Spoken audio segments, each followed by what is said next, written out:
Eric, bonjour. Bonjour Vincent. Alors, regardons tout de suite la performance trimestrielle de Sextant Europe. Elle est positive, légèrement en retrait toutefois par rapport à celle de l'indice de référence. Absolument, le fonds a monté de 2% au cours du trimestre. C'est un peu moins bien que l'indice, qui a fait plus 3.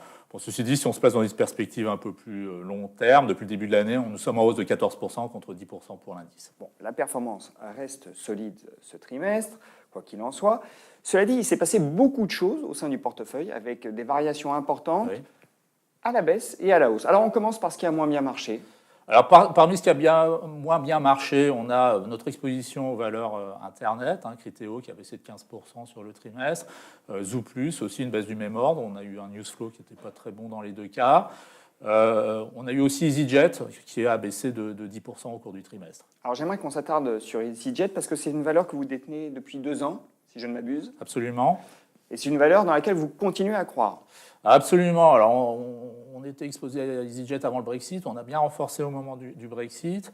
Ce qu'on joue avec cette valeur, c'est la restructuration du secteur aérien en Europe. Et ce qu'on voit depuis le début de l'année, c'est de nombreuses faillites. Alitalia fait faillite, Air Berlin fait faillite, Monarch vient de faire faillite.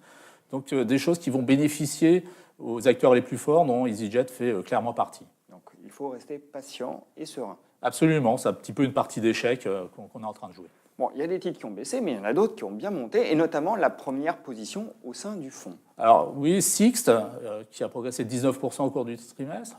Alors Sixt, c'est une société qu'on détient depuis plus de 4 ans. C'est un loueur de voitures allemand, leader sur son marché, avec 30% de part de marché, qui est en train de faire une expansion très rapide en Europe et un petit peu aussi aux États-Unis. Et ça fonctionne très bien. Ils ont une offre qui est différenciée par rapport aux autres loueurs de voitures, notamment la moitié des voitures sont des véhicules haut de gamme allemands. Et ils font ça avec des prix qui sont très serrés. Donc, dans tous les pays dans lesquels ils ont été, France, Espagne, Angleterre, ils sont en train de gagner des parts de marché et leur chiffre d'affaires progresse de 15 à 20% par an hors d'Allemagne depuis plusieurs années. Alors, lors de notre dernier entretien, notre précédent entretien, on avait mentionné des gestionnaires d'actifs, Amundi et Jupiter, pour ne pas les nommer, et ils se sont bien tenus lors des 3 derniers mois. Absolument. Les deux ont monté de 10-11% au cours du trimestre. Bon, ce sont des valeurs qu'on apprécie parce qu'elles génèrent beaucoup de cash, elles sont beaucoup moins volatiles que ce que le marché pense, notamment lors des phases de baisse du marché. Et leur génération de cash flow est bien assurée et elles versent des rendements qui sont de l'ordre de 5 à 6%. Bon, Eric, comment allez-vous piloter Sextant Europe dans les mois qui viennent ? Alors, on est un petit peu plus prudent qu'il y a 3 mois. D'abord, les marchés ont bien monté au cours du trimestre précédent. D'autre part, la baisse du dollar est un point qui nous préoccupe. Une baisse de 10% du dollar, c'est un impact de 70 points de base sur le PIB de l'Union européenne. C'est un impact négatif d'au moins 5% sur les résultats des sociétés. Donc c'est assez important. L'autre point qui nous soucie, c'est le Brexit, où je dirais que c'est un Brexit qui ne se passe pas au niveau politique, où le Parti conservateur est très divisé aujourd'hui sur cette question, ça n'avance pas.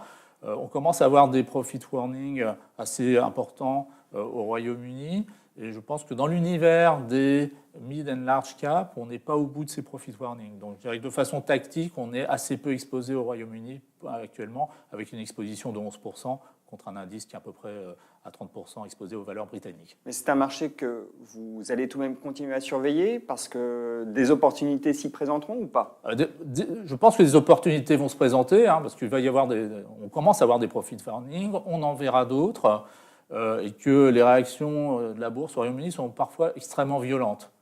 Donc on surveille un certain nombre de sociétés, puis on attend.